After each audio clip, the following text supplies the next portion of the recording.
Ow! I am your host. I'm going to change it to what would it be? 16 and oh! I am your host, Adam Chimayo. And I'm going to change it to 16 and roar. I'm Aaron Schroeder. I tried to rhyme something because you get 12 and 0. I'm Adam Chimayo. I wanted something, and I was like, "Durr." Maybe we should stop the pod. Look, if we win the national championship, I'm going on a vacation. That's a long vacation, the kind you don't come back from. I agree. Yeah, I mean, it sounds like you're trying to kill me now. But maybe we go fishing. You know, me and you, late night. Oh yeah. Do you got one of those deep sea boats? You want to take me on a boat tour on your boat? Absolutely. The same one Natalie Wood was on.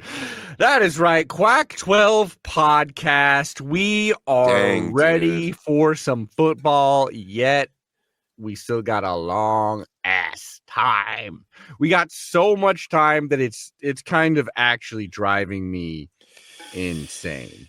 Which I will say, I find it interesting because we age, and as we age, it does feel as though time speeds up. For me, this past week of waiting has felt like a day. Isn't that interesting? It is interesting. So maybe you're Benjamin Buttoning. Have you ever thought about that? Possibly. Maybe I'm jacking, as in the movie Jack. Oh, I know, it's a sad one. Yeah. Made by Francis Ford Coppola. People forget that one. Oh, yeah. People forget that. Aaron. It was a flop, I feel like. It was a flop. The thing that is, that's what he does nowadays. The thing that made it feel extra long is I watched all the first round games of this here playoff. Wow. Like many will tell you, they were boring. They were all the higher seed or whatever you want to say, you know, the top dogs. The obvious winners won. The obvious winners obviously So I did won. shitty then. Yeah, you did really bad. That is true. But there's still plenty of bowl games. Great. And let's keep the tradition of me doing terrible. yeah, you're off to a bad start. I'm not going to reveal our numbers. I'm waiting till the end to reveal the numbers. But right now, I got one. I'll tell you this. It's exactly the way you would think it's going between me, you, and him. But Aaron, yo, it goes to show that this whole thing's a little bit flawed. I'm not one of those people to be like, these teams didn't deserve to be here. I think it's obvious the seeding should have been a little different. However, I'll just rip off the Band-Aid right now, Aaron. We had a 27-17 victory for Notre Dame over Indiana. The Cinderella story ends there. We had a 38-24 win from the Texas Longhorns. Matthew McConaughey was there in his very generic Texas cosplay. I'm sure he's boring. From Texas. I'm sure he is. He is. It's a lot though. But he is a truly extra boring individual. Yeah. I find zero things about him interesting. Yeah. He kind of creeps me out more and more as the years go by. Yeah. No, he's got something about it. I think it's funny. It's just a lot of skincare, I think, makes makes older men look a little like weird because like, why are you taking so much care of yourself? Let your skin look like shit. Be a man. Be a man. Dude, also be a Texan. Yeah. If your skin's not leather, like leave the state, bro. Ain't that the truth, man? Ain't that the truth? Stop talking like it. Stop talking like it if you ain't gonna be it, baby. He's not Texas like us. He's not real. He's not Texas like us, bro. Not like you and I. Yeah. Out from yonder, you know. Mm-hmm. Pew pew. I mean, honestly, if you were to walk down the streets of San Antonio, people will be like, "Yep, he's probably born here." Texan. They'd be like, "He's probably from the valley." I think they would look at me and I would look at them and I would like slightly tip my cowboy hat at them and they would do the same. I didn't know you owned that cowboy hat. I don't, but I would buy one right when I got to Texas, right off the plane. Good job, bro. Call back to when we weren't hitting record. To what is currently an inside joke. Listener will never tell you what the ending of that is. We gotta end this pod. Then speaking of Texas, I don't know if you consider this Texas, but PSU Penn State beats SMU 38-10. Again, just boy, 2 pick sixes, not one, but 2 pick sixes thrown by SMU, and it was done. Benzo. And then to wrap it up, we had the game that was supposed. We were like, all right, all these games suck, but at least we got Ohio State, Tennessee. Right, at least we got that. And that may have been. We'll ask Kith today about this, what his opinions were, but that may have been the biggest blowout. I mean, I don't know about score. Let's see. Please tell me Tennessee blew out Ohio. We don't want a strong Ohio going forward, right? Ohio State looked god tier out there. Really? They blew them out 42-17. Now, as many would say, and anyone who looks at Tennessee's schedule would say, Tennessee was a paper tiger. Like Tennessee, they played an easy season. They played like people were giving Indiana all this shit for being an 11-1 team in a really easy schedule, and like that's how they got there. But Tennessee lost multiple games and had just as easy a schedule. Like they stink. And they showed it. It was not competitive from the get-go. The thing that was especially scary is Ohio State like got the message and was just like, let's just bomb this thing downfield. And they had like a 21-0 or 21 something. I think it was 21-0 possibly lead in the first quarter. Like, it was not competitive. It was. And it did scare me a bit, but I just had to step back and be like, you know what? We're not Tennessee. We're better than Tennessee. I just think there's no way that Oregon-Ohio State game is not just going to be a cutthroat. Is it a guaranteed game? Yep. We're playing Ohio State. I don't like it either. We're supposed to have the easiest what happened path. in the Georgia game? They didn't play because they got a bye. They have not played that game yet. ASU. What makes it to where we don't have to play Georgia? If Georgia loses to anybody, because the only way we play Georgia is in the national championship, which would be in Atlanta. Right, which is what we're trying to avoid. Right, and that is the big dance. Yeah. I'll tell you this, and many people are saying this. It looks right now to be the 3 best teams are probably Oregon, Ohio State, and then some would either say Penn State, maybe throw Texas in there, and it's all combined. But the 2 best teams look to be Oregon and Ohio State, and we're about to play. But it's kind of good, though, too. It's like, well, if we beat them, luckily it's in the Rose Bowl, too. So that feels very traditional. You know, as we know, it's always been the Pac-12 and the Big Ten play in the Rose Bowl. Now it's technically 2 Big Ten teams, but it's got that feeling. And we did get a little bit of sure, there's a bunch of scalpers, but we did get like a little bit of a head start to buying the tickets. It's probably going to be like a pretty even split, I imagine, Oregon and Ohio State fans. Oh my God. Yeah. I mean, I feel like even non-football people know the Rose Bowl. Yeah, granddaddy of them all. Yeah, that should be. Yeah, I don't know why it's not the national championship. Yeah, it should. It used to basically be. I mean, it stinks, man. I don't like it. Peeing all over tradition, but it's nice that we can go there. Can I divert us slightly by zooming out on the big picture to understand something better? Absolutely, my man. How are teams actually chosen for this whole new thing? Is it just the national rankings, top 12 teams get to go to the playoffs? It is the so if you win your championship, part of the Power Four and the highest ranked G5 programs, those 5 teams get automatic bids if you win the championships. And then the 4 highest ranking of those 5 automatically get the top 4 spots. Now that's where it gets weird, because then you get like Arizona State, who I love. Right. They won the Big 12. They have like 2 losses. They're so obviously not the 4th best team in the country. Like, they're so obviously not. But they have a bye. Same with Boise State. I guess you could make an argument they're a top 4 team. They definitely deserve it. But if we were being real and just the average fan was like, rank 1 through 12, the actual ranking of the best teams, not who deserves it because of how they won and right. I mean, losses they have.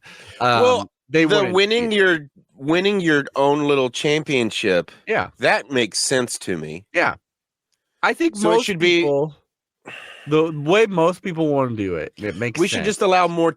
We should allow more of these little sectors in. You know, like the Hunger Games. We should allow 12. What are they called? Why can't I think of the word? We're teams? In the pack. No, we're in the Big Ten, which is a conference. They should allow 12 different conferences in. No, there's only 4 it's just the best. But that doesn't matter. If you want to fix the system, you have to let the 12 in. System should be this. So those top 4, you know, like, or those 5, I guess you could say, with the G5. The winners of those, they automatically get in, but then you're taking 7 more teams, and you're like, okay, all you were in. Now we're gonna re-rank you. Then we're gonna do this thing. I also think I don't know. I'd like. Or how about if you went to your championship game? Yeah, those 2 teams, they get to go to the playoffs. They sure. Honestly, you know what I'd be more down with right now, Aaron? Flipping coins. Let's go back to the 4-team playoff, because it sounds so much nicer for us to be like, we take on Arizona State, I guess. Oh man, I would love it. And then Georgia and Ohio State play each other or something like that. I don't know. It's silly. I miss the 4-team. I'm honestly, I guess I miss the BCS national championship system, because then it would have been us versus some other schmuck, and that would have been Oregon versus Georgia. Yeah, it'd be like, cool, we're over it. Texas. I don't even know what it'd have been. I would have loved that. A lot easier. Speaking of easy on the eyes, our dear friend Hythloday, you won't know that, listeners, but Hythloday of Addicted to Quack. How you doing, Hythloday? I'm well. How are you? I'm doing good. There's too much damn waiting for some Oregon football. I don't know about you, but it's like physically like painful to have to wait till January 1st to see this Oregon game. And the fact that, you know, back in the day for postseason Oregon, it would be like, oh, I can't believe we're in the 14 playoff, or like, oh, we got a big bowl game. We're the underdogs. So, you know, if we lose, it's understandable. But if we win, hey, that'd be a cool moment. The fact that so many people are choosing us to go all the way and win it, the fact that on paper it's like, oh, Oregon should be the best, that almost makes me more nervous, because it's almost like we can only mess up. How do you feel at this moment as a fan, Hythloday, waiting around to play Ohio State in the Rose Bowl? the Rose Bowl should be played on January 1st. One always has to wait until January 1st in order for that to happen. Yeah, but then it would be the end, and now instead we got to like 2 more games after that. I don't know. I already watched some playoff games, unfortunately. Like the anxiety for me is ramped up. I mean, that just means extra football, and against teams that are weaker than Ohio State. I mean, the Miracle on Ice was in the semifinals. That's true. That's what it feels like this year too, right? Like this is the national championship, and then there'll be some other games that prove that it's the champion. It's just extra football. More football is more fun. The people who, I mean, in terms of how one deals with one anxiety, I do so by watching film. This has just meant more time for me to watch film, so that's great. The people who want to argue in bad faith, the people who want to argue that Oregon is a nobody football program that's never accomplished anything are obviously doing so in bad faith. And people who argue in bad faith. Anybody who's like, they've never won anything, because they don't claim a national title, that means they've never accomplished anything, and it's a nobody program is obviously a bad faith and disingenuous argument from people who are, probably pretty low themselves. Well, sure, usually it's Ohio State or Washington fans. That's what I think. Well, or USC or whomever, or they're not trying to make an assessment of the facts, right? They're not actually analyzing anything. They're just trying to hurt you. We call those people back home. What's that?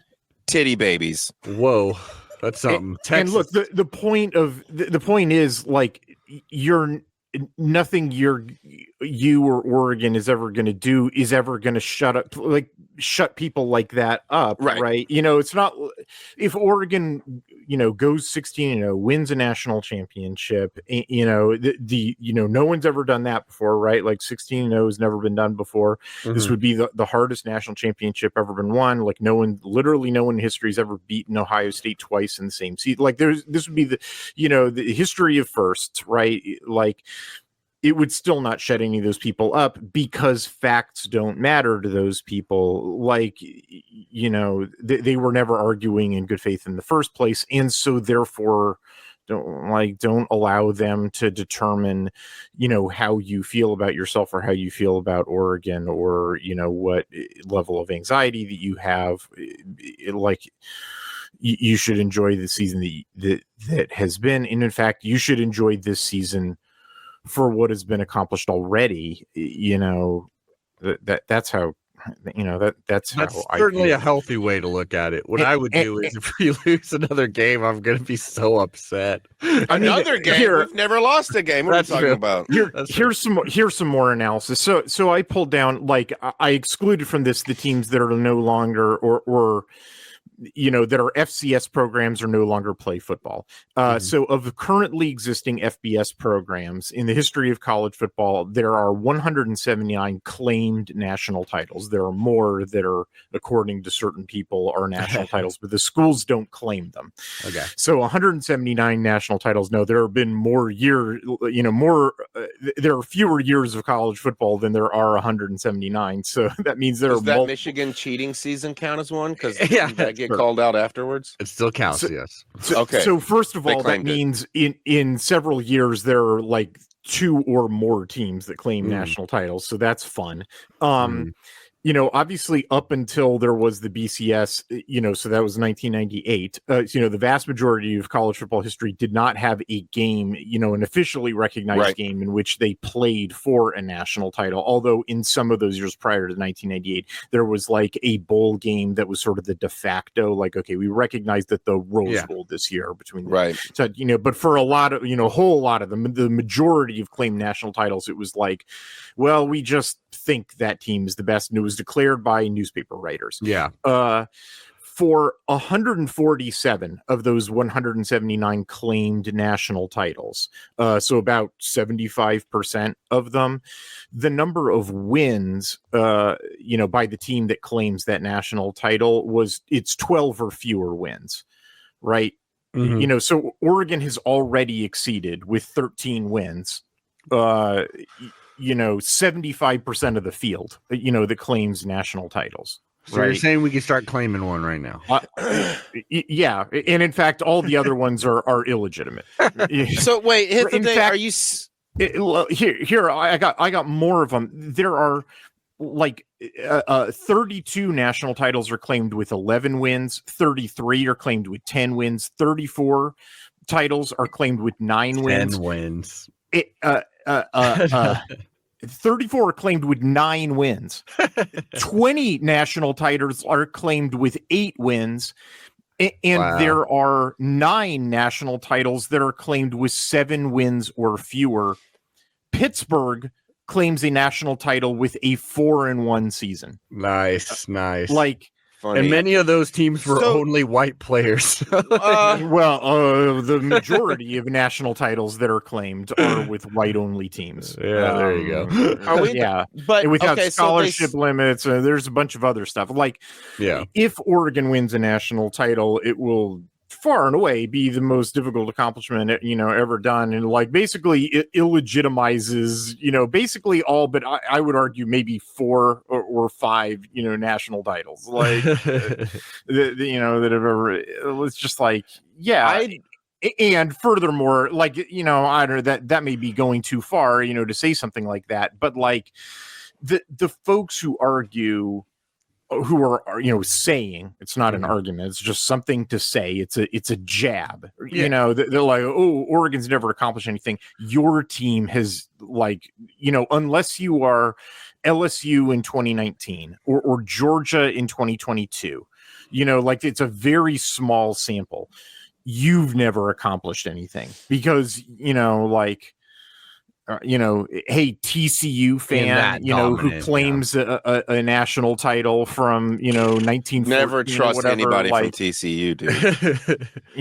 Iowa, you never accomplished anything. Cal, you're three-peat, in the 1920s with 9 wins apiece. Oregon's already blown past that by 4 wins. There's a three-peat from Minnesota that, if you add them all up, is only about 4 wins more than Oregon's already done in 1 year. Yeah. And this is, if the season were over right now, this has already been a wildly successful season. Was it 2012 where we would have, if we would have made it to the national championship, or 2013, I can't remember, where we would have played Notre Dame? Yeah. That one feels like so much less. If we would have and just demolished that Notre Dame, that one feels like less of a national championship than this one will feel, if we win it. So Hith, you got your dream. You got some tape to watch. All of America sat around and watched the 4 first round games. And boy, were they were something. Am I right? There was so much garbage time to be had all around. I mean, the Penn State SMU game proceeded how I expected. In that SMU's just not a very good team. They're an ACC team. Yeah. And Penn State, sort of as I expected, immediately went right back to being the glacial pace offense. Yeah. That was a specialty move that they pulled out to play Oregon, because of course they did. And now I'm thankful for it. Yeah. Yeah, I guess I'm curious. I am sort of curious about, about Penn State going forward. I mean, they've got Boise State in the next round. Boise State is not a point-a-minute offense like Oregon. I sort of feel like James Franklin did that for Oregon because of exactly what I was pestering Andrew and Vince about. He knew that he was facing an offense that was a point-a-minute offense, so he's going to have to pull the parking brake off, and so he did that. Boise State's not that way, so he's going to put the parking brake back on. Yeah. I think is probably going to be what happens. And then if they get past Boise State, who's the other side of the bracket? Notre Dame / Georgia. Yeah. Like, honestly, the parking brake's still going to be on. Like, it's not unless he gets all the way through and faces, Oregon, Ohio State, Texas, maybe Arizona State, although I think that's unlikely. That he, that he takes the parking brake off again. So you're probably going to continue to see that out of Penn State, again and again and again. Yeah. Like, and that championship game performance out of their offense, which is what they've always had the capacity to do. If they took the parking brake off, like Oregon fans are going to be up in their feelings about it, because it's like, why is Oregon's defense bad? And I'm just going to have to remind them every time. It's just like, that's Penn State just broke that out for Oregon. Because of what the threat of Oregon's, pointing. Well, and you're right when because they really should beat Boise State. There's no real reason why they. I mean, Boise State's not a complete enough team. Although Boise State kind of presents a trap for. That's the trap that. That's the trap that kind of offensive approach that Penn State sets for themselves. Like when they play that slow, they create a high variance game. And you don't want to be in a high variance, slow paced game against a running team. Go ask Army, But it's, I see it, but it'd be more fun if Boise State was at home this next game. But Boise State and Glendale, though. On the other hand, actually, curiously enough, Penn State is also undefeated in Glendale. Those two teams combined 10-0 in the Fiesta Bowl. That makes sense that Penn State. Although, almost all of Penn State's are in the 80s. They most recently had a 2017 game against Washington. Is actually one of Chris Peterson's three. Chris Peterson, of course, never won a major bowl game, right? Like he only had 2 G5 bowl wins. But yeah, the 3 major bowls he went to, he lost all 3 of them, and one of them was to Penn State in the Fiesta Bowl. But then the rest of Penn State's, it's 77, 3 wins in the 80s and a couple in the 90s. So anyway, something's got to give in that one. That game, and a lot of these games almost had similar scripts where it'd be the underdog starts off with a really promising drive, and then they just end up going for a field goal or end up throwing a pick 6 or multiple pick 6s. And that was totally on script for SMU. Dave, if you looked up their history or the way that they played over the course of the year, that they did that in the conference championship game against Clemson, turns out actually they did that all year long, throw a couple of picks to start the game, and then they had to come back in order to try to win it, and then they can't do that against Penn State, because Penn State put on you against most ACC. You can do that, but right, exactly. I wish these were home games in the second round here. That is more fitting. It makes more sense to me that you would get that level of reward as opposed to these teams that are 5 through 8. Now you got to play Penn State in a whiteout. It just felt like the odds were were stacked against them. I don't really care. I don't want to overblow it. If you're a good team, you should be able to win on the point of expanding it to 12 was to really expand the net to really make sure, okay, there's nobody who's down to 12 who's really the national champion here. And if you were really the 11 seed who was good enough to go the distance, then you should be able to win on the road, and beat one of those one of those teams. And it's pretty, it's just in the basketball bracket, how often does the 12 beat the 5? Every once in a while. But it's not that often, and you're going to see results like this. It's just and there's 4 sets of 12s and 5s in each. Exactly. In basketball, you get 4 times, as many of these, or actually more 16 times as many of these each year. So it's going to be a while before you see one of those. But these results are exciting. Just like the Indiana Notre Dame game was exactly. Every time Indiana plays a team that's got good lines, that's what happens. Like, that wasn't, unexpected. Notre Dame has, good lines. I don't know how far Notre Dame, is going to go. It actually should, that Notre Dame Georgia game, I'm very intrigued by. Yeah, it sort of depends on, it really does. Like,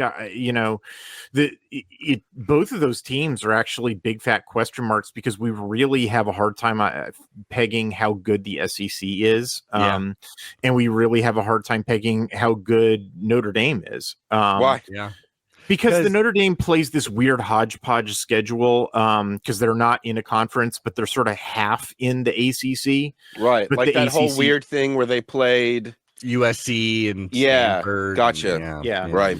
But now the Stanford's in the ACC, So, true. And their one loss is to NIU, which is like right. they're so exactly, and they don't play a conference championship game, which is usually a decent data point. Get one good they're extra annoying. game. Really so it's annoying. like that's, and then Georgia. Not only do we not have real great. A real great the SEC is weird because it's the most talented conference. Like that's undisputable. Like just look at the recruiting rankings, but like there's like it seems to be like pretty clearly a down year for them.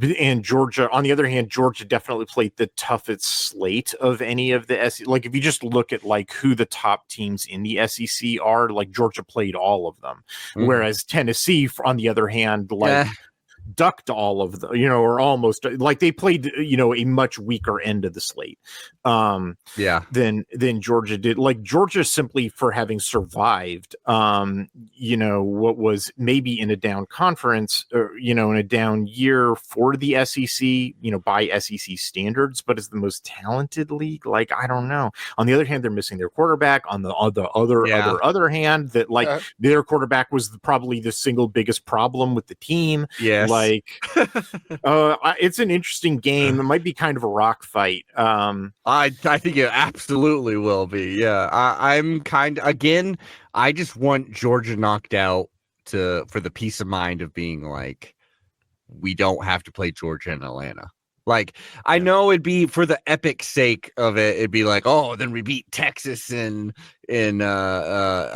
Texas, and we beat Georgia in Georgia. Yeah. Like, sure, that'd be. Oh yeah, awesome, that would really just really add to the glory, I suppose. Yeah, it really would. But and I don't need style points. The Texas Clemson game, the SEC's one win, is the tightest of the games, in which definitely like was. Clemson, honestly, like that's the game where you got like two talented teams, but like honestly, like they're both of them are flawed. Mm-hmm. They're making mistakes that sort of get in their own way, Texas couldn't, when they went to sort of the running quarterback strategy, Texas couldn't defend it. Clemson could not defend the run at all. Like their defensive line, I didn't really think much of Texas's offensive line. Like it was very clear in both of their games against Georgia. That's why, Texas didn't play a very strong slate in the SEC. They were kind of like the other, orange UT in the SEC. Mm-hmm. And it was clear, like when they played Georgia both times, the reason Georgia, completely shut them down was that Georgia's defensive line was just eating their offensive line alive. Yeah. And then Texas turned around, and that offensive line, ate up, Clemson's defensive line. I mean, like I had a couple film clips from it that, if things go, down that path, and I'm going to, write an article about Texas where it's like Texas defensive linemen and linebackers are just bouncing off of like rubber balls off of a brick wall off of Texas's offensive line. And I didn't think much of Texas's offensive line. Like they were the reason why they lost the games they lost. And like that's how bad, or just like lacking in size, and strength, the Clemson defensive front was. And so, that's the trouble that the ACC is in. There's just a bunch of stick figures in that league. Mm-hmm. And then Viz, SMU versus, Penn State. That's why that game went down, though. It's just like they don't have any beef, out there on the coast. You certainly called this it. Not that I genuinely thought Tennessee was going to beat Ohio State. I think many people wanted this to happen because there are many Ohio State haters in this world, rightfully so. But and Tennessee had like reportedly somewhere like 30,000 people in the Horseshoe. Like they really traveled well there. And online on the internet, they bought heaters for the sidelines of Tennessee and stuff. And that was possibly every team does that. Every team that's not an absolute poverty program brings for some reason it was noteworthy sidelines. Like, but Tennessee, it was probably just because the hype for this game by the fourth time, and like these are the highest ranked ones, so you're like, or like just I don't know, everyone was expecting. Okay, well this game will at least give us something. And you were right on the money. Tennessee was such a fraud. They played absolutely nobody, and when they were playing against a program that was like really solid defense, and like gonna try to force you to pass this thing, and eventually once they had the lead, they're like, yeah, try to run on us, and they weren't even really doing that all well, unless it was Nico like running up this life. And then Ohio State, the scary thing for me.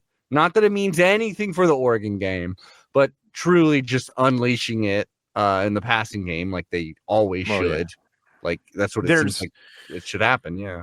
Yeah. So there's let me go back. I'll start on the Tennessee offense versus Ohio State defense side of the ball. Mm-hmm. That basically proceeded exactly as I expected. It's kind of less about Ohio State's defense. They basically played the game that I thought that they were going to. And the reason why I was telling anybody that, I was like, if you play this game 10 times, I expect Ohio State to win comfortably in 7 of them, but for 3 of them to be like Tennessee wins, and of those 3 Tennessee wins, that those 3 wins are like crazy Tennessee blowouts. The reason I was saying that is that the scary version of Tennessee's offense, like when they put it together and play their best ball, is super scary. Now, obviously, we don't live in one of those worlds where that offense showed up. So like this, what I'm about to say may sound crazy for anybody who the first time you watched Tennessee football was on Saturday, and you're like, what are you talking about? Like that offense looked terrible. I'm telling you, there's a version of their offense which is terrifying. It's just the thing, is that like you'd watch all their games and every game was the same. It was like they'd have like 8 possessions, and the scary version of their offense would come out on like 2 of them.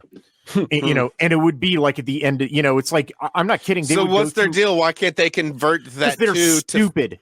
They are stupidly coached. There it is. There's a human error happening. Yes. Okay. I mean, it is. It's definitely a singular human is fucking this up for him. That's Josh Heupel is screwing it up. Like, so some of it is structural. Like, I don't think they have a good offensive line, but a lot of it is decision making. Like, I think doesn't that still come down to him? I think they make bad choices about their run pass splits. I think they've structured their playbook in it's foolish way. I was a bit confused later in that game. Like, they were down, but I did hear your voice in my head going, yes, you're down, but it still seems like you should commit to the run, because it's not like they run at the wrong like they run when they should pass, and then they also pass when they should run. Like they have their run pass splits wrong.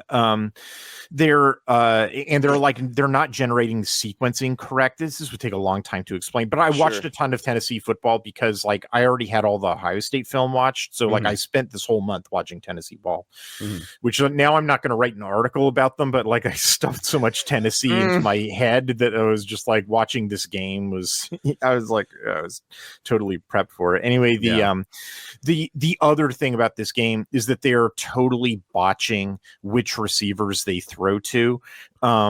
They should be throwing the ball more to Brew McCoy. That's just on the way they do their pass progressions. Like they don't put Brew McCoy high enough in the progression.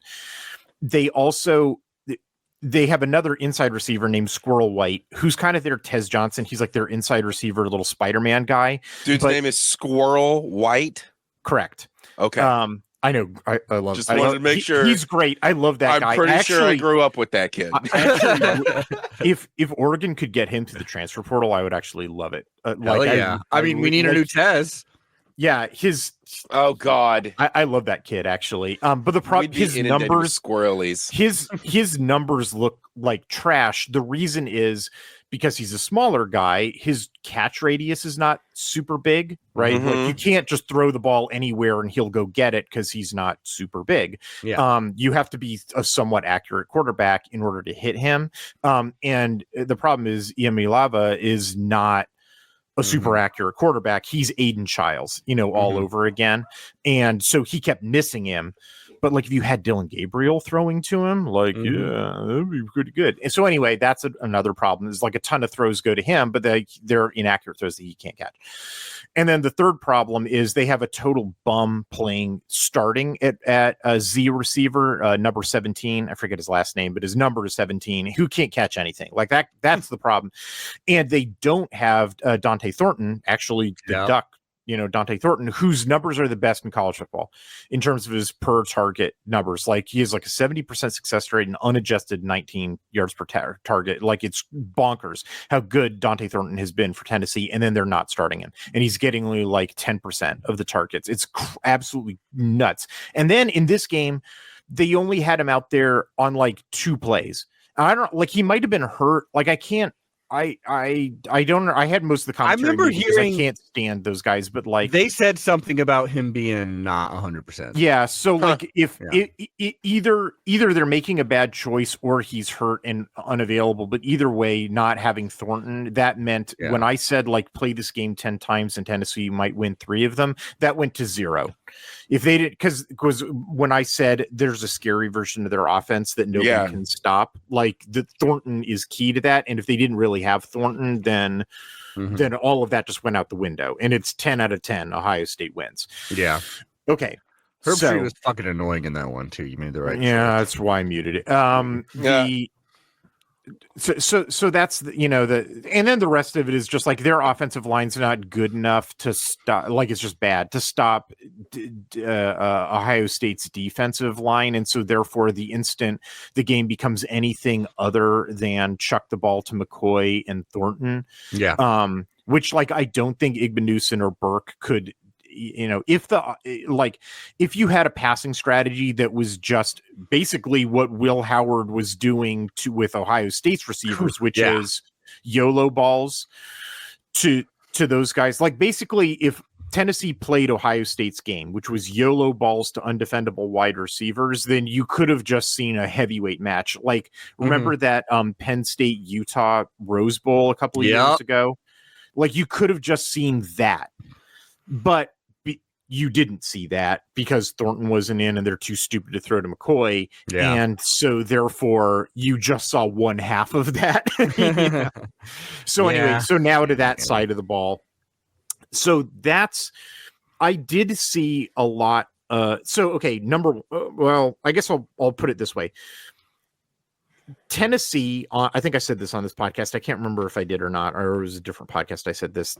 Tennessee on defense, I just compared them on offense to Michigan State, where I said Iamaleava is Aiden Childs. On defense, they're Penn State. Where remember what I said about Penn State was that it's all the defensive line and the back end of the defense can't cover shit. That Tennessee's like that. It's all their defensive line, which is real deep. They're super deep in their defensive line. They just keep coming up wave after wave after wave. They run like 12 dudes deep at their 4 defensive line spots. And some of them all of them are good. Some of them are very good, but most importantly, they're so deep that they never get fatigued. So it's all in like their linebackers are idiots. Like there's this one linebacker, and there's examples of it too. It's so funny. Every time he tries to take over a play and starts like giving guys orders, like he does the Jeff Bossa thing, right? Where he's barking orders and moving guys around. It's so hilarious. If I had to write an article about Tennessee, I was going to make a whole clip compilation of it just to make fun of this dude. Like every time he starts barking orders and moving guys around, they give up a big play. Like he moves guys to the wrong spot. I've had managers hilarious. like that at jobs. Oh, dude. Yeah. Yes. So anyway, That's great. That's so great. their linebackers suck. They make bad choices about like when to go to nickel and when to go to base. And their cornerbacks can't cover it all. It is flipping hilarious that their defensive coordinator is a finalist for the Broyles Award, and like Oregon's aren't. Well, yeah, whatever. Yeah, like I mean, just like their man coverage is a joke, and their zone coverage is somehow worse. Like, I mean, if Oregon played Tennessee, I was just going to light into that defense. Anyway, so nothing that Ohio State did really surprised me in that regard, except for this. Like, I wanted to see how Ohio State, which is dinged up in their offensive line, obviously would hold up against Tennessee's defensive line. And I saw a lot of people who said, oh, the fact that Tennessee's defensive line did nothing against Ohio State's offensive line proves that this is just another super overrated SEC team. You know, Tennessee's defensive line was only getting stuff done against the schmucks of the SEC, and they did nothing against the, Ohio State's, awesome offensive line, which even a mediocre and banged up Big Ten offensive line is better than the best SEC defensive line. Ha, ha, ha, ha, ha, was the commentary that I kept seeing. I don't think that commentary is true. I still think Tennessee's defensive line was doing a pretty good job against Ohio State's offensive line. There's just two other things that was going on, or two observations. Number one, Tennessee did effectively shut down Ohio State's run game. Basically, prior to garbage time, Ohio State was getting nothing done on the ground, especially when they were trying to run sort of normal stuff. Like their gap schemes got nothing done. Their inside zone got nothing done. The only thing they were getting anything, they broke off one, nice run. They got like another 1 yard touchdown run. Otherwise, they were averaging like 2 yards a carry. Like, I mean, it was like nothing. They really were at, really destroying Ohio State's offensive line in the run game. Like they were getting some Chip Kelly stuff. And again, this is where the Tennessee versus comparison to Penn State, where when Chip Kelly does like counters and deception plays and so forth, like get the line to slant one way, but then like pitch it the other way, like just the same thing, I mean, there's going to be clips in my article, and now I'm going to have two different teams to show it against.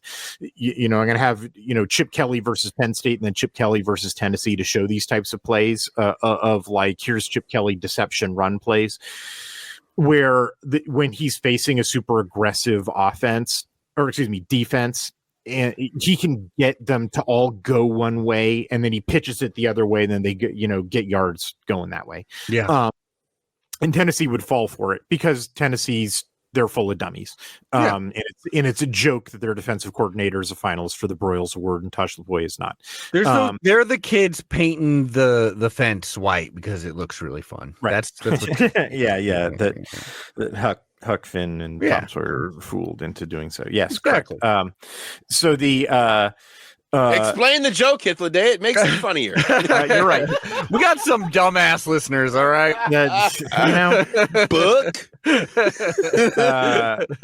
So, and then the other thing is, if you watched in pass protection, they were getting through. I mean, like they had a sack on the first drive and it just got called off. They were getting through repeatedly. It's just that repeatedly Will Howard's first read was open.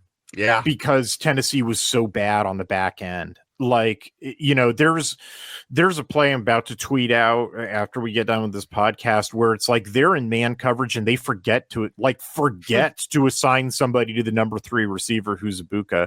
I mean, where's jersey number 2? I mean, we're like they're in man coverage and they just forget to assign someone in man. Just like, are you stupid? Like the passes were like it was not like, damn, that was an absolute dime to someone really well covered. Yeah, like or the first touchdown open, pass to Jeremiah Smith, the ball's slightly underthrown, but he's so cooked, Turner, number one, that like he slows up for it and he still gets to make the catch. Like that's the thing. Tennessee chooses the man coverage strategy, and even when they don't screw it up and they have a guy in man, it's just like their receivers. That play where first touchdown pass, Cornell Tate has also cooked Jermod McCoy, the Oregon State true sophomore transfer. Howard could have just as easily thrown the ball to that guy, but except he can't because he doesn't have any time. He's about to get eaten. It's just, but like, I mean, that's what, to the extent that Ohio State has a strategy change versus the last game that they played, it's that the first read on the play is a deep shot, and the deep shot's open because they've cooked the coverage, and Tennessee never changes up their coverage plan to take that away. Like they should be backing out and playing cover 2 and if they need, and maybe blitzing, and they just never do it. Like they need help on the back end because their corners can't cover those guys without safety help. And they just never do it. They never make the adjustment that they need in order to take those guys away. They're letting G. Scott get catches. Like, do you know how bad on the back end you have to be in order for G. Scott to get catches? Like, yeah, I was just like, it's an absolute joke that their defensive coordinator is a finalist for the Broyles Award. Like, they're so bad. Like, it's so just their defensive line. And again, I want to push back on the assertion that their defensive line wasn't getting anything done. They were. It's just when your first read is open that much. Yeah. It doesn't matter. And also, the other thing that should be said is Will Howard should be given a lot of credit. This was probably his best performance. Definitely. Like he was, what was it, like 22 for 27? I mean, he was very accurate. He was very confident with his passes. There was only a couple of them where I thought he threw like that was a wild ball or a dumb ball. I do actually think in that Michigan game, he got his bell rung. And I do think a lot of that loss had to do with, they changed how they were playing because of that. And I think he's over that now. He was, throwing very well. It's just that Tennessee made it easy on him. Yeah. It was nuts, and you could see that, and that's why I finished my Christmas shopping starting in the fourth quarter instead of watching the rest of the game. Now, y'all, I got to get to work, so we're getting into this next segment. That is right. We're going to pick. There's only so many games to pick left, honestly. So let's get into this. We have more games to pick? Didn't we go through every game last time? We're just talking about the next, fine. The second round. No, I figured we should go back. Back in quarterfinal. I just want to talk about Oregon versus Ohio State and all that. I thought you wanted to talk about like the Liberty Bowl or whatever. Of course. No, fuck that. I'm done with all that. I'm just about done with college football. Like bowl stop if we win a national championship. Everyone will be amazed with how done a lacrosse podcast. No, I will be done with sports. I don't know, man. I feel like the Seahawks need us to like step in, start building up some morale points for them. No, I was a bandwagon fan, and now that they don't, now they're not good. I could give two shits. I like Geno though. All right, number one. Plus, DK Metcalf fucked my fantasy football. That's right. Don't get me started. Anyway, number one Oregon versus number 8, or seeding wise, first seed Oregon versus 8 seed Ohio State. This is the game of the century. As we've talked about many times, or I have at least, like Ohio State is the benchmark for Oregon. Many times we have not met that. And now we're on an actual winning streak against them. And we could do something ridiculously rare, maybe never happened before, beat them twice in a season. One thing I want to say about this game, we've been talking about what Ohio State's been doing for a while. I think it's scary. Not that like Ohio State is technically favored. One thing I love is how many things are falling in a place that is really good for Dan Lanning.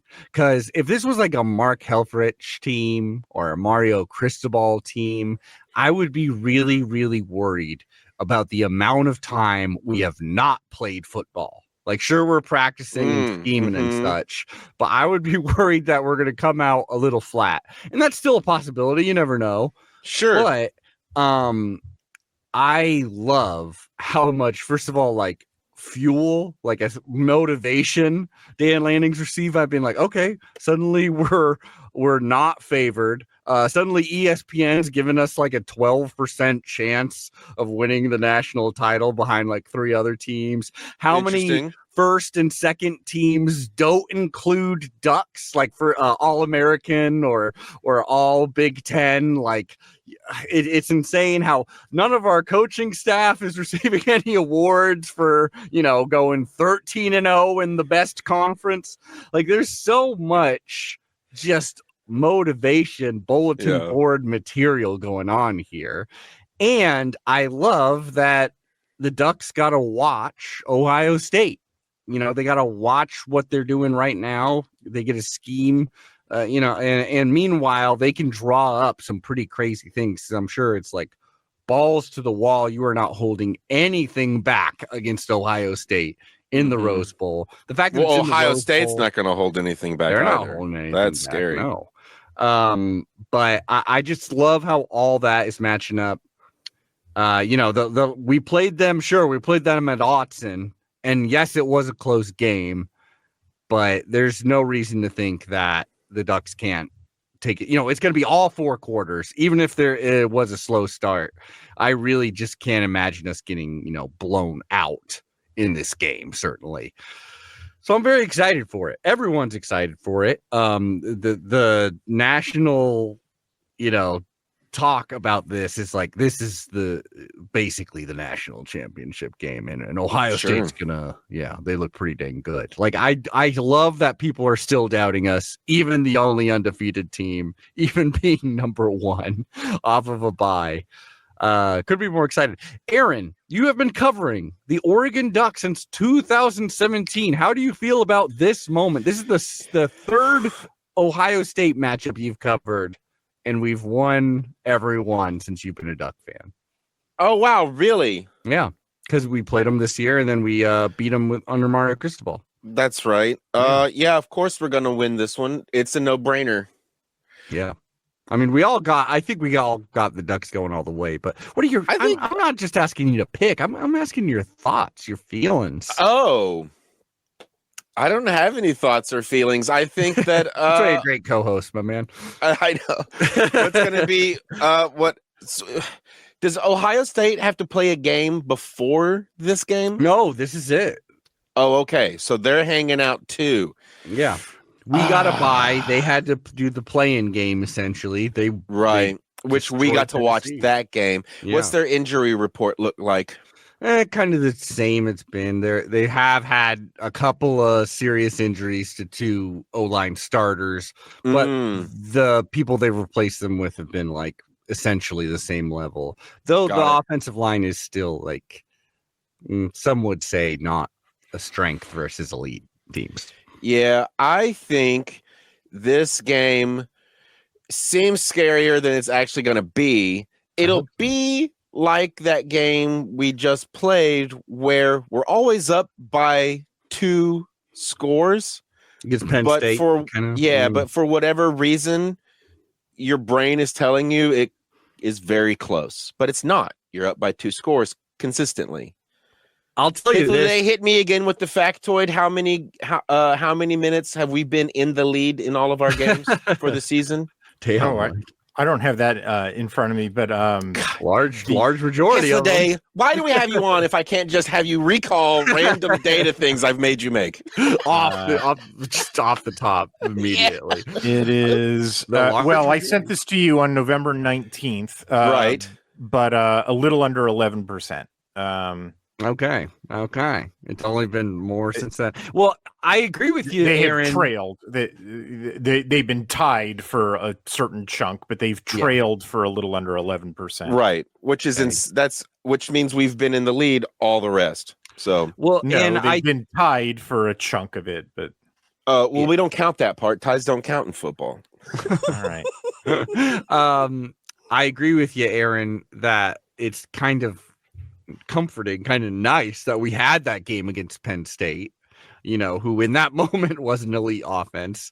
Because it's just like, you get into the, like, that does feel like what this game could possibly be. It could be It'd be less since I sent you that, since they played the 2 games since I sent you that were Washington and Penn State, which they never trailed in those 2 games. Right. So it'd be Yeah. lower than that number now. Yeah, and I think, when the reason why I feel so great about it is because we have guys covering the wide receivers that show that they can make interceptions. So I always feel great about that. They're always on top of them. We have Betcher in the middle of the field that's going to be stopping everything probably. I hope so. Yeah, it's just, yeah. Well, as long as everything goes smooth, as long as I don't want to say the thing that I want to say, but as long as everything goes fine and nothing not fine happens, this game is a win, as every game has been. Well, and the fact that it's like the offense has stepped up when they needed to, the defense has stepped up when they needed to. We're not like a one style of win team. Right. And Gabriel's looked so sure. Yeah. To Hythloday's point last week, what reassured me with that player is that those interceptions that did appear happened in games with, we were going to win this regardless. Yeah. So there's like 3 games in total. Yeah. It's like, Hythloday, I believe you said something to the effect of like, he's seeing what he can get away with. Right. Yeah. Basically.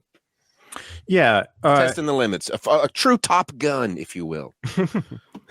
What do you think of this game here, Adam, here, I'm going to see if I can send this image to you. Sure. It's, let's see if I can do this in chat. Oh, that's graphic, man. I don't want to see that. How do I? Hythloday, why are you sharing such vulgar imagery? I'm not putting that on the podcast, man. I don't know if that's you or someone you know, but I was about to ask where you got that attachment from. It's very intriguing. It's an image from Thomas's comparative YPP article, yards per play article that compared Dylan Gabriel and here it's maybe this will be faster. Are you I'll sending send it the to tweet. me on? Yeah, I tweeted it out. So here I'm putting it in the private chat. Okay, so that Twitter link. I see it. There it is. Boom. Can you figure out how to? So anyway, Riveting. what Thomas did was he looked at the comparative yards per pass attempt, and he was looking at Tennessee versus Oregon. And what he did was he grouped their performances by the opponent's S&P plus defense. Right. So he broke them into 4 different categories because it basically worked out that like each team had played about 3 teams in each of those categories. So like really bad defenses, below average defenses, good defenses, and great defenses. So this is what this graph looks like for those who are looking at it. Aaron, if you can see it. Yeah. And so basically what it shows is that when Iamaleava is playing, like his yards per pass attempt just goes down and down and down. Like he's really shooting at around 11 yards per attempt against the bad defenses, and then it goes down to about 9 against average defenses, and then look at that 7 for against good defenses, and then it's under 6 against the great defenses. Meanwhile, you look at Dylan Gabriel, and it's like 8.3, 8.3, 8.4, 8.5. It's like the same number no matter what quality defense that he plays. And it looks like it gets better whenever. Actually, it goes slightly up. Yeah. Great teams, which is sort of to your point about the interceptions being, like who's just testing stuff out against, teams where it didn't matter, kind of deal. It's sort of to the, the clutch performance thing. But I think really more to the point is it doesn't matter. Like the defenses don't affect him thing, whereas other quarterbacks, or like Fascinating. they're highly affected by the defense. They're just stat accumulators. They run it up against the bad defenses, and they fall apart against the good defenses, which is not a surprise. That happens to a lot of folks. But what you want to look for like, that's what an elite offense is the buzzsaw spins, whether it's going up against styrofoam or if it's going up against hardwood, Mm-hmm. it doesn't lose RPMs. It's fascinating too. This makes me think of my tennis coach. The only thing he used to ever really say that was any kind of coaching was, if you want to get better, play people better than yourself. What I've realized is I've had that mentality, right? Like, we should, we won't be tested till we play somebody better than us. But now with that chart, I've realized, oh, wait, Dylan Gabriel is that better someone that everyone else is like, if you want to see how good you are, you got to play him. I mean, we are the if you step outside the Oregon fandom, like, that's what Ohio State fans are chanting. In the horseshoe is "We want Oregon." Nice. Which feels nuts. Absolutely nuts. As they say in wrestling, it's ours to lose. It's ours to lose. That's what scares me the most, Aaron.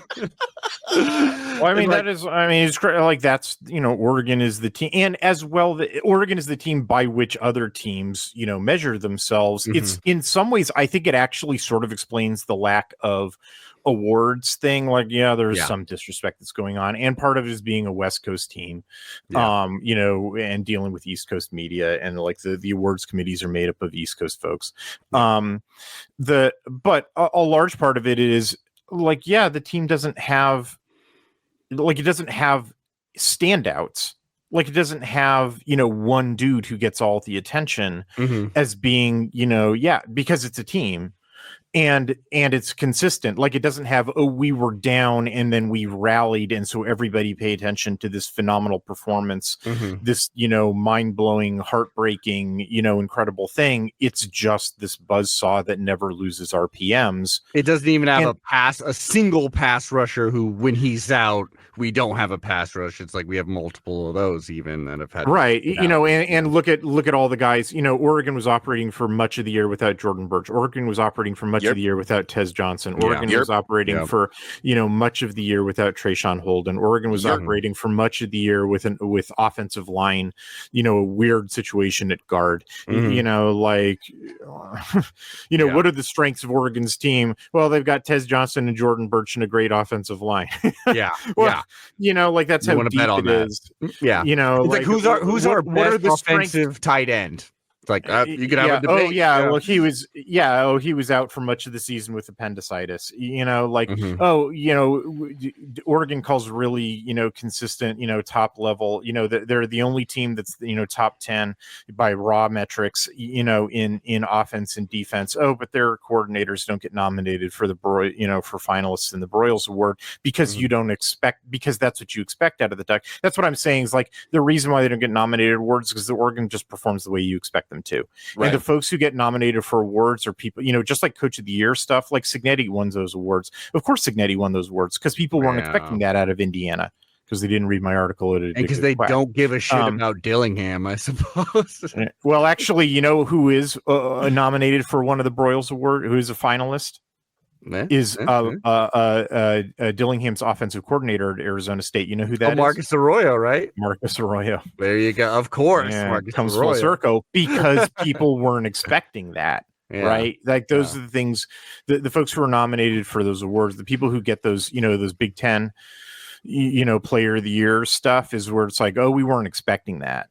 Or it's the attaboy stuff, and people don't give the number one team the attaboy stuff. Oregon is the measuring stick, right? The consistency of that performance. So, like, I'm going to stop now because this is like a little too much. But like, I'm just saying that to that point of, like, Oregon has performed the way that you expected them to. And so, like, if you're feeling down about, or you're feeling mad about, like, where's the recognition? That's the recognition. We're the best. Not having lost a game. The recognition is that that the recognition is the expectation was this high level of play. Yeah. Mhm. I mean, we started, if I remember correctly, we started number 1 in the country. Am I right? Four? Yeah. Like bonkers. So there's that. My view of this game is a little different than the. I think it's going to be a high scoring game. Basically, I think that Ohio State's going to get theirs, on offense. Like as I've been saying, all season, I don't really think that Oregon has elite athleticism in the back end. And I think they're going to hit those passes. Mm-hmm. Unless something happens, kind of akin to what happened in the Michigan game, that sort of knocks Will Howard off of his game. I'm not saying headhunting or anything, God forbid, but a unless clean hit from Young Concrete is still a hit. So maybe that's enough. But there are a variety of things that can happen to knock a quarterback off of his game. It doesn't have to be headhunting. But unless something like that happens that sort of structurally affects the passing game, I expect that Ohio State's going to get theirs. I do think that Oregon is going to relatively effectively control the run game, because Oregon doesn't play the style of defense like Penn State, Tennessee does, that like is excessively aggressive. And so the Chip Kelly fooled you type plays are not that effective. And just Ohio State's offensive line is sort of consistent in the second half of the season, and really, frankly, even in the first half of the season, has shown that they're just not good enough to run, effectively against a good, defense, on straight up plays. So it's, Ohio State's going to have to get theirs, by taking shots. And so it's, Will Howard's going to have to play a top game, and their receivers are going to have to beat Oregon's coverage. And I think they're going to be able to do that on some plays. On the other hand, I've seen nothing out of Ohio State's defense or frankly, nothing out of Ohio State's defense makes me think that A, they are better than they were the last time Oregon played them, or B, that they are better than Penn State's defense, Michigan's defense, or any of the other, good to great defenses that Oregon has played this year, for which Oregon has sawed right through. The buzzsaw does not lose RPMs. I think that basically, again, unless something happens, which I can't foresee, unless something happens, that Oregon should have the same sort of high drive and scoring efficiency against Ohio State that we've come to expect in every other game, unless they're sort of doing that whatever weird thing happened in Wisconsin. And so basically, Oregon's probably going to score on something like 60-70% of their drives, and it's just going to be a matter of, does Oregon's defense get a couple of stops? Yeah.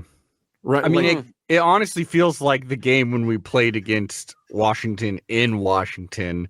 And in that game, we had 2 defensive backs go down on like the same freaking play or whatever. Yeah, right. You mean the mid-season game, 2023? Yeah. Where it felt like Oregon had an advantage, but then it was just like, oh, no, there's a perfect pass to an NFL receiver. And it just happened a bit too many times, but we were completely in the game, could have tied it at the end. I don't know. That's what I would. I mean, there's always the possibility that stuff happens. It's in a game that I think kind of feels, in my opinion, is going to be kind of shootouty. Because Ohio State's going to bring it. I tell you this, you just made me nervous, because you should be. When you said that Ohio State's defense is not as top tier as others that we've had to play. No, I didn't say that. I said nothing makes me think that they're they've become a somehow better version. Got you. Okay. Well, that changes it. Maybe I'm not as nervous, because I was going to say, when we played not great defenses, that's when interceptions happen. I don't think we're going to be not what I same meant. Mentality, though. And this is not a team I want to give interceptions to. What I meant is that Oregon scored 32 points against them last game. Right. And frankly, they left a few points on the table. Yes. Right. Mm-hmm. They put up 500 yards of offense on them. And And if anybody is thinking, well, that was, a version of Ohio State's defense that was being held back by something, like they were out some players or something like that, or, they figured something out. Well, I do think they have figured one thing out, which is, Jim Knowles was running a bunch of simulated pressures that just schematically didn't make a lick of sense. They were just terrible. Like on the whiteboard, they were bad. And he sort of cut that out. But what he's replaced them with are just straight up, like if you watch the Indiana game, which I feel like most people who are listening to this probably did, what he replaced them with are just straight pressures, where it's just the 4 guys who are coming just come straight. There's no twists or stunts or blitzes, and they just come straight at. Well, guess what? That the number one thing that Oregon is good at defending, or the offensive line is good at holding up against, is that. Like, if you want to beat Oregon, you have to twist and stunt. You have to confuse Oregon's offensive line. Like, if you want to just like throw big fast dudes at them and try to bowl them over, like because Oregon's offensive line is not Indiana's offensive line. Yeah. Right. Oregon has comparable quality athletes. And so while I do think that Knowles has improved by getting rid of the stupid simulated pressures and instead is now just leveraging the athletic advantage that he has against a bunch of, offensive lines that are not, athletically good, like Indiana's, Tennessee's, which again, I really did not like Tennessee's offensive line.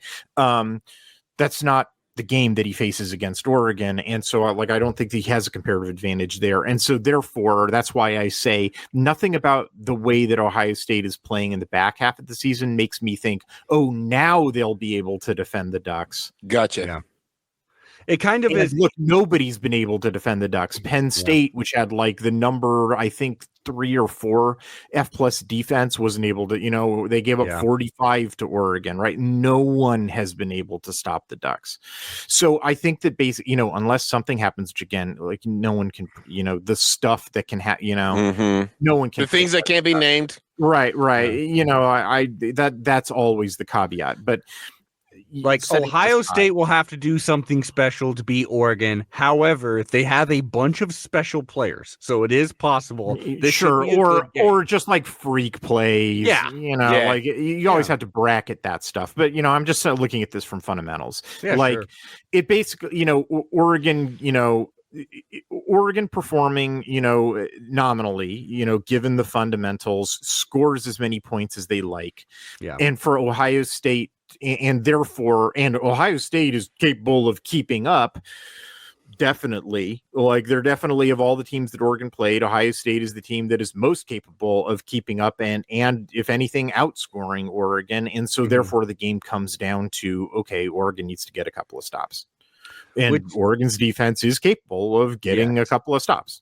Absolutely. And it is also nice. Like, you want Ohio State to have the game they just had, where they're like, oh, we're fixed. We're ready to go. We're, like, compared to Dan Lanning's team, which has just been sitting there scheming. Like, I don't know. They're going to be coming out with their hair if they were going to win, you'd like them to. I mean, we'll see what happens. You'd like them to have a game in which they lost a bunch of players. That's evil. I mean, what the outcome that you wanted to have happened was Tennessee to win in a freak game. That's what I genuinely wanted, because everyone knows that was a way better matchup in the Rose Bowl.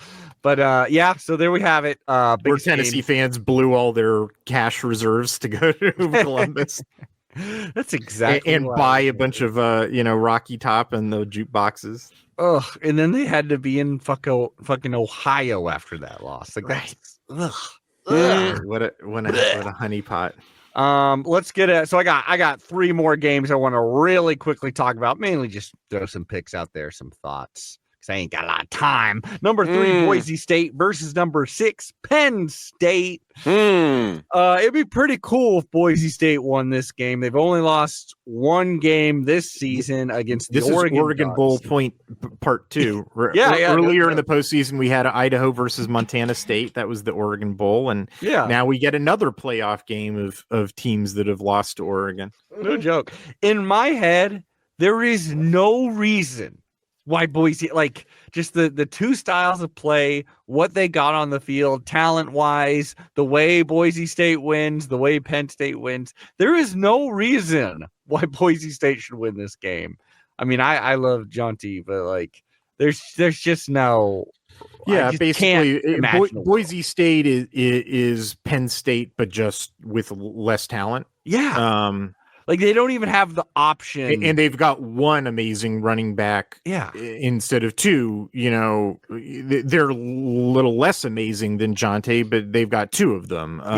When I just imagine, like, unless they're just the stupidest team in the world, I imagine if you're Penn State, you're like, let's take the run, let's do everything we can to limit the run game, even if it's like, okay, he gets 115 yards and 2 touchdowns. That's not going to be enough. Like. You know, like just to limit them. And, you know, Boise State's a good team. It's just, they're just a little outclassed. Yeah. I just can't imagine. And Penn State's good enough tacklers. I mean, that's really the thing about Jonte is that, like, they don't do the Chip Kelly deception about Boise State. They don't do the like Chip Kelly deception type of plays that gets Penn State out of position and then they run into open grass. Is they run right at you and Jonte breaks the tackle.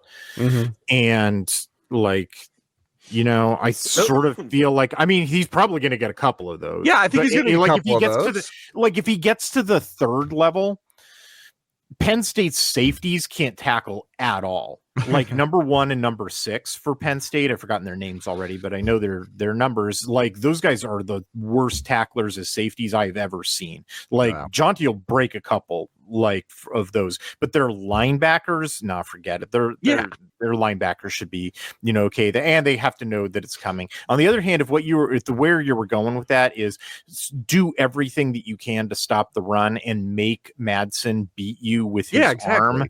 Like, I don't know. Penn State's secondary is pretty bad. I mean, yeah, but I mean, I don't know. Does anyone want to choose Boise State in this? Hey, they're number 3. It would be foolish to pick Boise State, but I mean, I can see a scenario. Like, I can see a scenario where that happens. I can see a scenario where James Franklin goes to his, you know, boa constrictor strategy, and the high variance stuff happens, and it finally bites him in the ass.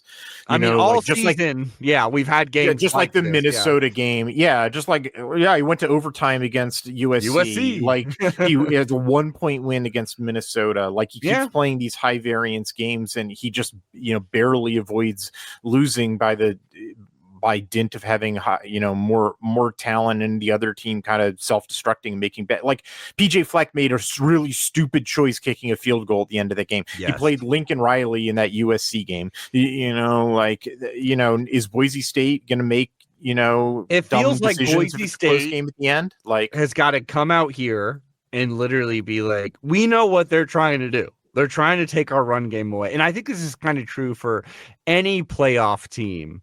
Even if your strength is the run game, if you're afraid to throw the ball, you've lost. You're not going to win a game. I mean, probably. Actually, real quick, going back to the Ohio State Tennessee game, if you run out the per play success, if you take out run and pass from it, and you just look at total plays, Tennessee has more, prior to garbage time, has more successful plays than Ohio State does. Tennessee, actually, it's like 26-18. For Tennessee, like Tennessee has like 26 successful plays to 18 failed plays, and for Ohio State it's like 22-16. Like Tennessee like has more successful plays. They're more efficient than Ohio State is. It's just that Ohio State, because Ohio State can't run the ball, and Tennessee like is running, especially when they have Iamaleava. I've now pronounced his name I think 4 different ways over the course of this podcast. Like.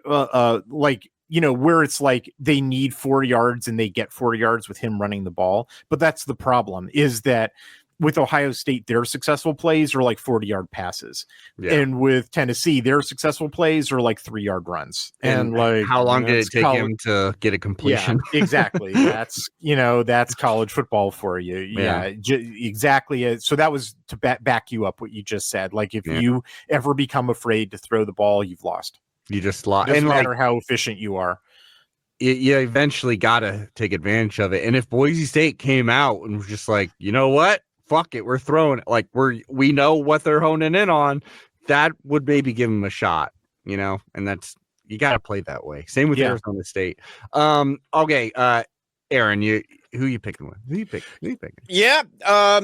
Well, actually, to quote my favorite Val Kilmer character while also throwing it back to earlier in the podcast, I'll be your Huckleberry. Oh, I'll take Boise State. Fair enough. I hope you're right. It'd be fun. Why not? Fuck it. Hith and I both going Penn, I assume. It wouldn't hurt Oregon's strength of schedule. No. Oh, yeah, that'd be awesome. Oh, my God. Let's go to this. My favorite team. I don't know why I didn't put a number next to Texas, probably to disrespect them. But there you go. Number 4, Arizona State. 4-seeded, whatever you want to say, versus Texas. Texas just beat Clemson. It was actually the closest game of the first round. Texas is heavily favored, I think, by like at least 2 scores. 14. It'd be pretty cool if Arizona State pulled it off, obviously. Maybe I'm willing to say, obviously, Ohio State beating Oregon is probably the most likely lower seed or I don't know, upset. I should say not lower seed, but like upset. I guess they're favored even, so it wouldn't be an upset. But this is possible. Arizona State has shocked some people. They're good at running the ball. The lack of defense is truly kind of what makes me feel there's less of a chance for the Sun Devils. But maybe this is a shootout. Maybe it could be a shootout. I don't know. I want to pick Arizona State, but I just don't think it's happening. I'm going to go with Texas. Really? Yeah. They're just... Man, I truly expected you to stay on that train. But yeah, me too. I'm going Texas. Yeah, I know you are. Texas forever. Hith, you got any thoughts on this one? Well, I'm going to pick Texas, obviously. The Arizona State doesn't lack a defense. They're actually, it's interesting, I ran out their stats. They have, from the stats that I track, they have the most perfectly average defense in all 6 categories. Pretty good. It's exactly median in all 6, like efficiency, explosiveness, yards per play, run, pass. C's get degrees. Which is, like, I never see that. Usually there's some variance. Clemson was actually not a great, Clemson didn't have any standout categories, actually, offense or defense. But the thing was, like, all of they had variance. It's just that all of them was like 1 standard deviation from median. But they, does that make sense? Like none of they didn't excel in any category. They weren't terrible in any category, but they didn't hit the median in any category. It was all like, well, they're a little above average at that. They're a little below average at that. Whereas Arizona State, it's like they are perfectly average at everything on the defense. The reason why they were not a great matchup for Texas is one of the categories where Clemson was below average is, one of the is explosive pass defense, and that in Texas's offense is actually middling to poor at everything. They're like Washington last year and in 2022 under Kalen DeBoer, where they're middling to poor at everything except for explosive passing offense, in which they're elite. And that's the category in which Clemson on defense is below average. Yeah. So it's like, Arizona State has, according to the way I look at it, has a better explosive pass defense than Clemson does. And so, like, I don't know, they may be able to hold up a little better on that category, where the thing is, like, Texas's defense is on this side of the bracket, the 1-4 side of the bracket. Texas has the best defense, other than Oregon, a very Oregon-y looking defense where it's green across the board, except for efficiency rush defense, just like Oregon, where like this will let you have efficiency runs. The interesting thing about the matchup is that that's the one category on offense in which Arizona State is super green, is efficiency rush offense. And so it sort of sets up, and they're also kind of green at explosive pass offense. and it kind of sets up an Army type of strategy, or like a ball control, like, or a Stanford kind of strategy, where it's old school, like David Shaw Stanford, where it's like run the ball a million times against Texas that can't really stop, efficiency run, like scatterboo, and then pop a pass over their head when they start to crowd the line on like 2nd and 4, which is a very Dillingham kind of strategy. Like Dillingham's clever enough. Like I actually think Dillingham's clever enough to outsmart Sarkisian. Just like he was clever enough to outsmart Chip Kelly in 2023 when he swinging gated his way to the win. I'm not saying it's likely or anything, but like I can definitely see with all this time off, like Kenny Dillingham cooking up a strat, like, and Texas not taking Arizona State seriously. That could be big. And like Ewers hasn't, like he looks shaky sometimes. So yeah. Who knows? Texas can sort of self-destruct on offense, and then they just sort of rely on their defense to get them out of games. And if Kenny has figured out a way to like do some stuff, I don't know. I mean, it's literally like just Cam Scatterboo and pray. I know. Like, that'd be amazing. If he pursues like a total ball control strategy and tries to make it like a 6-possession game and just squeeze the life out of him, you know what I mean? And like make Sark panic, and then Sark panics into making some mistakes. Like, because you saw that against Clemson. Like they made some mistakes. Like, I've been talking myself into this. I am not taking Arizona State. I'm just saying I'm going to be glued to my set to see if like Kenny Dillingham can like pull off some guerrilla strategy to do this. Because I mean, I'm their number one fan, and I'm taking no one would be cheering harder than me for not just Arizona State to win, but for it to be like a outsmart Sark kind of deal. Oh.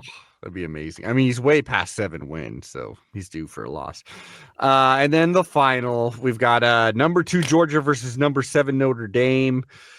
Notre Dame, outside of one humiliating loss, has dominated everybody, but in a very particular way, very like sludgy run-based kind of way. I like how you picked the old-fashioned, really sad dog mascot for this, and then that's just automatically Notre Dame's mascot. Mm-hmm. Like, there's no other option. Logo.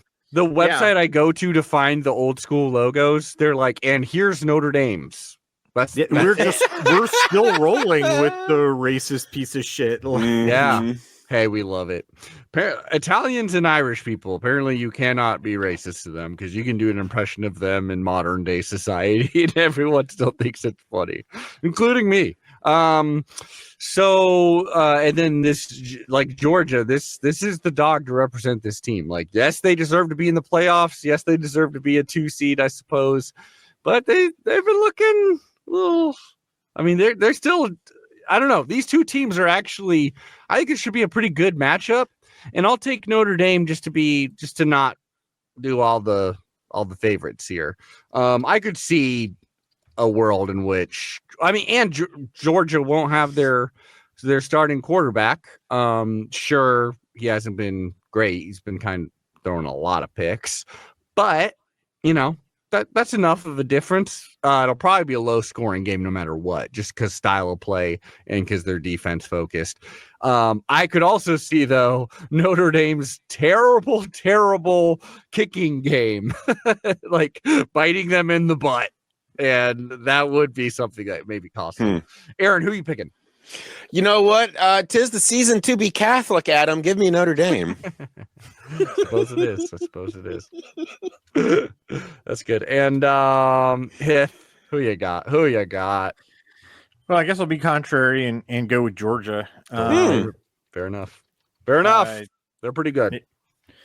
I mean, I'm just going with them because I think I've just seen more out of I've seen Georgia beat better teams than I've seen Notre Dame beat. Yeah. When like who's Notre Dame's best win? Indiana. Yeah. Well, I like Indiana, but Yeah. But I mean, I knew who Indiana was. Like, I knew who Indiana was when people thought they were bad, and I knew who Indiana was when people thought they were good. Like, it's true. Those fighting Irish, they certainly love to. Jeez, there it is. What? What did I say? What did I say? It's how you said it, I think, more than what you said. What? They're called what they're called. Okay. Anyways, there you have it. There's our picks. Aaron, by the way, your super specific prediction already out the window. It involved Indiana winning. And, yeah. That's fine. Yeah, sorry. Well, I got to get to work. Ladies and gentlemen, this has been the Quack Roll Podcast. Go over to Addicted to Quack. Still plenty of wonderful reads to be had over there. And I mean, hey, wait, I got one more stat for you. Throw it out. Oregon is going to play Ohio State in the Rose Bowl. Oregon's record in Autzen Stadium since the year 2000 is 138-24. They have 138 wins, 24 losses, which is over 85%. In the Rose Bowl, since the year 2000, Oregon is 10-3, so 77%. Ohio State, I had to go back to all time in order to get like a good number because it's not like they're in the Rose Bowl all the time. But like their number in the Rose Bowl is 9-8. Which is 16 Rose Bowl games and then one loss to UCLA in Pasadena in 2001. So that's right. The Rose Bowl is basically Autzen South. Like absolutely.